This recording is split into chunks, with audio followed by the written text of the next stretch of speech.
Bitcoin dumpster fire, or just, some taking profits? Well, if you've been reading the VEPs properly, you would pretty much know that actually what we're seeing is nothing that unusual.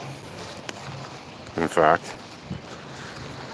have I not been telling you for a while, years in fact, to look at the VEPs on low time frame volatility, so that you wouldn't get stuck in a situation where you're holding the bag on an asset that's falling, especially if you bought at or near the top.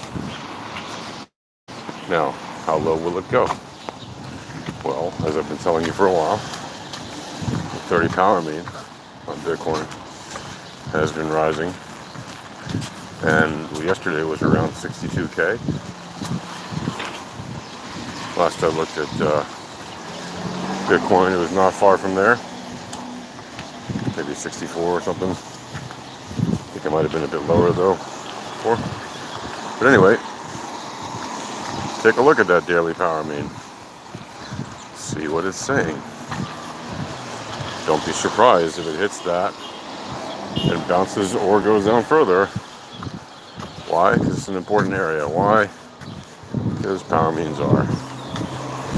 Because the mean of price is the thing from which you want to determine the standard deviation of returns. Right? Because it's standard deviation of returns of investment. And those returns are how much or how little the asset moves in returns from the mean of returns. So that's why the mean is important. One of the many reasons when you're trading the VEPs. So keep your eye on the mean. Think about in Congress in the United States, there's a group of men and women who have a committee. They control the purse, right? The budgets, the wallets. They control how much the government can spend. You know what that group is called? The Ways and Means Committee. That's right. I know. You'll say, but that's not what means in that sense. Means abilities. Yes. But abilities also refers to money. Because without money, you don't have the ability to do certain things. And with the money, you have the means.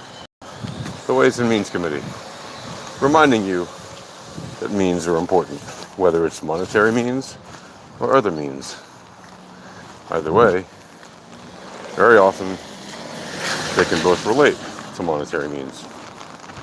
Yet another reason that means are important. Now, the next thing is, well, what happened? I thought you said Solana was going to go looking good for the 3-day. No, I said Solana looked good on the 3-day as the trending move was in effect, and there was a nice trending move on the 2-day, and the daily as well was moving nicely. However, I said look on the daily and look on lower time frames, you can see the trending move is ending, and it could turn around and become a trending move again. Anyway, I'm not going to prognosticate about Solana right now because I haven't really looked at it yet today, or not very much. Last I saw it was around, well, it was some hours ago. So, but it was walking down nice after having had a high of around 209, the last high I saw on it. The last local high. And then after that, would it go down further than I think it hit 199 the last I saw it. Or 201 or 199, somewhere around there. Anyway, 209 sure was a good place to be taking profits. If you look at the various time frames to consider, everything down from the 3-day, 2-day, daily, 4 hour, etc., down to the 15-minute and even the 1 minute. All those time frames are indicating, 209. Nice area if you can get it, but even if you didn't get exactly in the 209 space, even if you got it somewhere at 208 or 207 or 206 or 205, you did fine for that little walk down it had afterwards. Could have either shorted that or just sat on profits from the long, or just sat on a bigger stack of longs.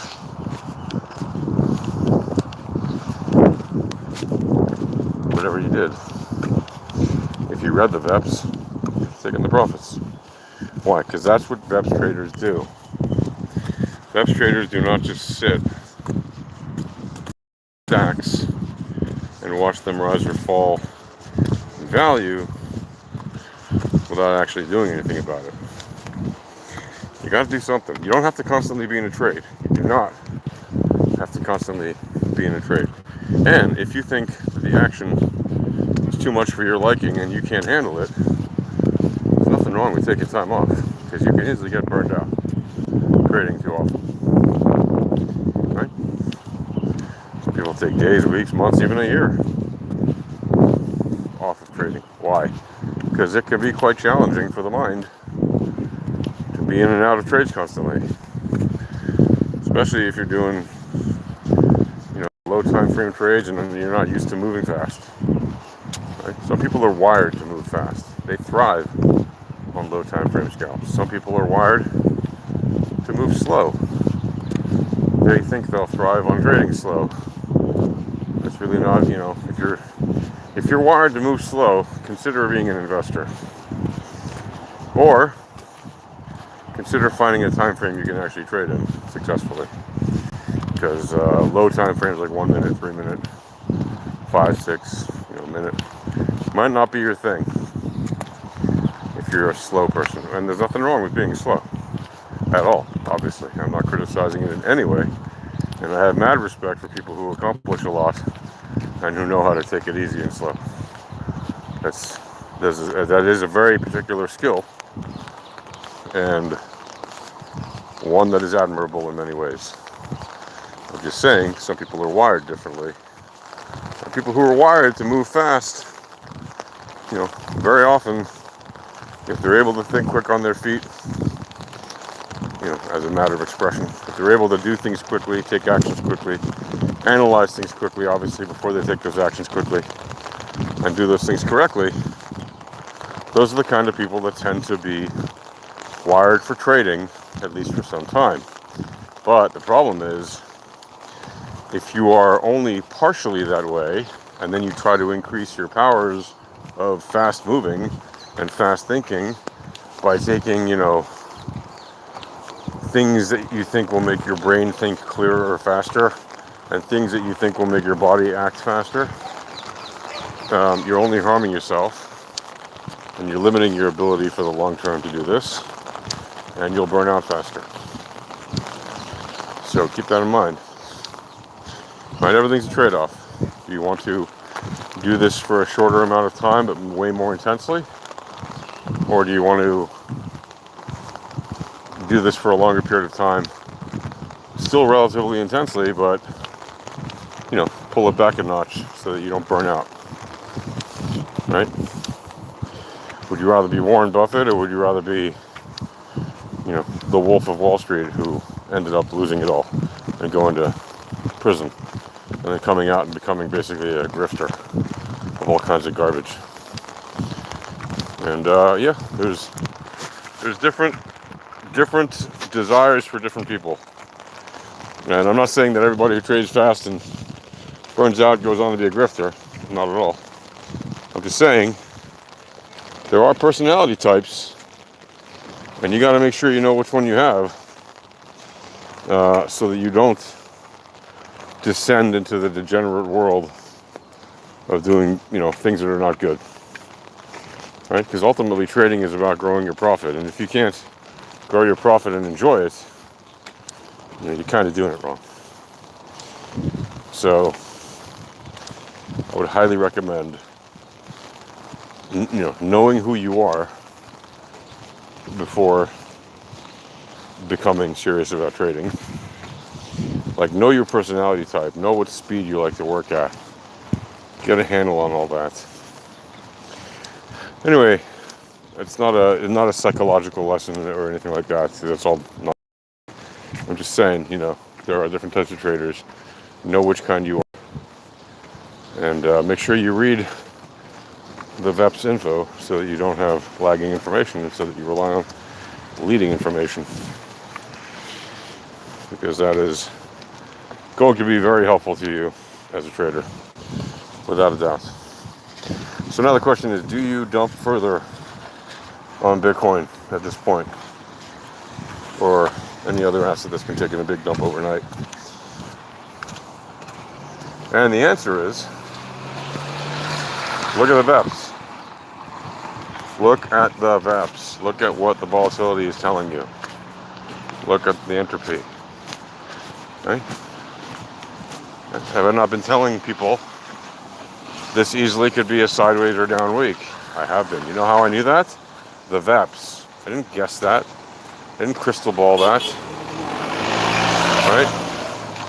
Have I not been saying, in the run up to the halving of Bitcoin, the smart money will know how to play the suckers? So while the price was running up, and all the FOMO was blasting up, right? And all these big analysts are saying, oh, Bitcoin is going to go to the moon, or whatever silly phrase they say. Getting people hyped up about what's going to happen in 5 years from now, 10 years from now. As if that matters to your trading. It doesn't matter to your trading. Right? I've been telling people, take your profits early and often, as we always say. Did you do it? Did you actually take your profits early and often? Or did you just mess around and just watch the price fall and feel that pain because you're a bit of a masochist? It's okay. We get it. We understand. Just understand that it's a silly thing to be that way. Right? It's your choice, but it's a silly thing.